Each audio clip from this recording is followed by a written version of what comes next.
अब हम करेंगे क्वेश्चन नंबर 6। क्या कहता है, a cottage industry produce a certain number of pottery article in a day. तो एक कॉटेज इंडस्ट्री है जो एक दिन में कुछ पॉटरी आर्टिकल प्रोड्यूस करती है। It was observe on a particular day. तो जिस दिन जो है वो पॉटरी आर्टिकल प्रोड्यूस की हैं उस पर्टिकुलर डे की बात कर रहा है। The cost of production of each article in rupees, यानी हर एक आर्टिकल की जो कॉस्ट है was 3 more than twice the number of article produced on that day. समझो, एक कॉटेज इंडस्ट्री है जो आर्टिकल को प्रोड्यूस करती है, ठीक है। किसी एक दिन की बात कर रहा है कि उस दिन जितने भी आर्टिकल प्रोड्यूस हुए हैं उसमें जो कॉस्ट है एक आर्टिकल की, जैसे एग्जांपल के लिए मान लो उस दिन जो है 5 आर्टिकल प्रोड्यूस हुए हैं, ठीक है। तो उस दिन एक आर्टिकल की जो कॉस्ट होगी, कॉस्ट ऑफ 1 आर्टिकल, वो क्या है, 3 more than, मोर जब आता है तो प्लस लगता है, twice the number of article produce, twice the number of article produce. तो मतलब कितनी कॉस्ट हो जाएगी, 3 + 10 = 13। ये एक एग्जाम्पल के लिए बता रहा हूँ। आगे कहता है if the total cost of production on that day was ₹90। तो उस दिन जो टोटल प्रोडक्शन कॉस्ट हुई है वो है 90 रुपये। Find the number of article produced and the cost of each article. तो यहाँ पे कह रहा है कि हमें बताओ कि कितने आर्टिकल प्रोड्यूस्ड हुए हैं और कॉस्ट ऑफ ईच आर्टिकल, हर एक आर्टिकल की कॉस्ट भी बताओ। तो देखो हम क्या करते हैं, हम मान लेंगे let the number of article is equal to x. तो हमने नंबर ऑफ आर्टिकल जो है वो एक्स मान लिए। कॉस्ट ऑफ 1 आर्टिकल, एक आर्टिकल की कॉस्ट कितनी होगी, 3 more than 2 जितने नंबर हमारे प्रोड्यूस हुए हैं। अब हमसे क्या कहता है, टोटल कॉस्ट। देखो टोटल कॉस्ट, इसको हम लोग ऐसे समझ सकते हैं, मान लो एक एक जो है बनाना है उसकी कीमत है 5 रुपये मान लेते हैं, ठीक है। तो 50 बनाना की कीमत कितनी हो जाएगी, 5 को 50 से मल्टीप्लाई कर देंगे। तो वही चीज़ है कि अगर एक आर्टिकल की कॉस्ट है 3 + 2x रुपीज़, ठीक है।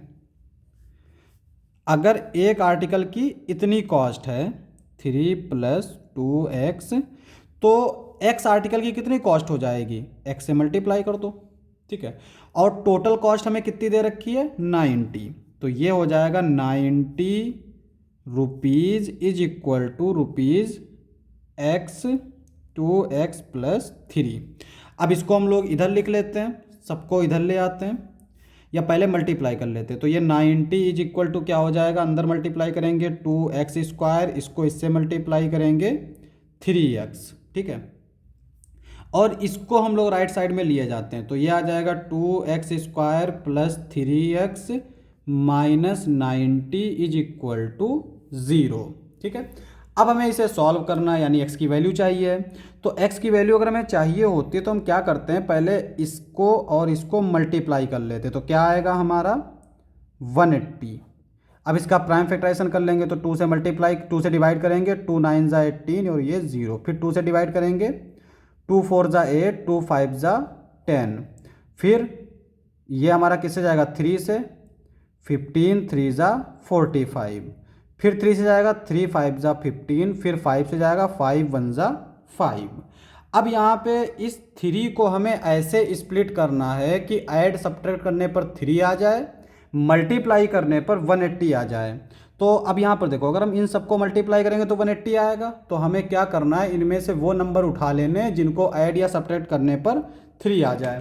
तो देखो अगर हम शुरू के 2 उठा लेते हैं, मान लो ये 2 उठा लेते हैं, ये 3 उठा लेते हैं, तो 2 दूनी 4, और इसको अगर हम मल्टीप्लाई करेंगे तो ये नंबर बड़ा आ जाएगा, 3 3 ज़ा 9, 9 5 ज़ा 45 में 4 ऐड करेंगे 49, अगर 45 में से 4 सब्ट्रैक्ट करेंगे तो 41, तो फ़ायदा नहीं मिल रहा है। तो शुरू के अगर हम 3 उठा लेते हैं और ये 2 रखते हैं तो ये क्या हो जाएगा, 2 2 ज़ा 4, 4 3 ज़ा 12, 3 5 ज़ा 15, ठीक है। तो यहाँ पे 15 और 12, 15 में से 12 जाएगा, कितना बचेगा 3, तो इसका मतलब हमारा काम बन गया। तो इसको लिख सकते हैं 2x², ये आ जाएगा 15x minus 12x minus 90 is equal to 0, ठीक है। अब यहाँ पे 2 तो कॉमन नहीं मिल रहा है, x कॉमन ले लो, तो ये आ जाएगा 2x प्लस 15।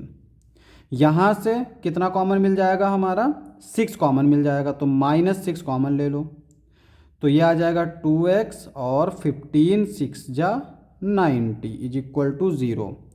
फिर हम 2x प्लस 15 को कॉमन ले लेंगे तो क्या बचेगा, x minus 6 is equal to 0। यहाँ से देखो, if x minus 6 is equal to 0, this implies that x is equal to 6। If 2x plus 15 is equal to 0, this implies that x is equal to -15/2। अब समझो, the number of article हमने x माने हैं, तो number of article या तो 0 होंगे या 0 से ज़्यादा होंगे, निगेटिव तो हो नहीं सकते, तो इसका मतलब ये वाली पॉसिबिलिटी नहीं होगी। तो x की वैल्यू आ गई 6, इसका मतलब ये हुआ number of articles is equal to 6। कितने होंगे, 6 होंगे। और चूंकि हमसे कॉस्ट भी पूछ रहा है तो कॉस्ट ऑफ ईच आर्टिकल कितनी होगी, इसको इस्तेमाल करेंगे 3 + 2 × 6, क्या आएगा, 6 2 = 12, 12 + 3 15, तो ये आएगा हमारा कॉस्ट एक आर्टिकल की। यही चाहिए था, तो ये हमारा आंसर हो जाएगा।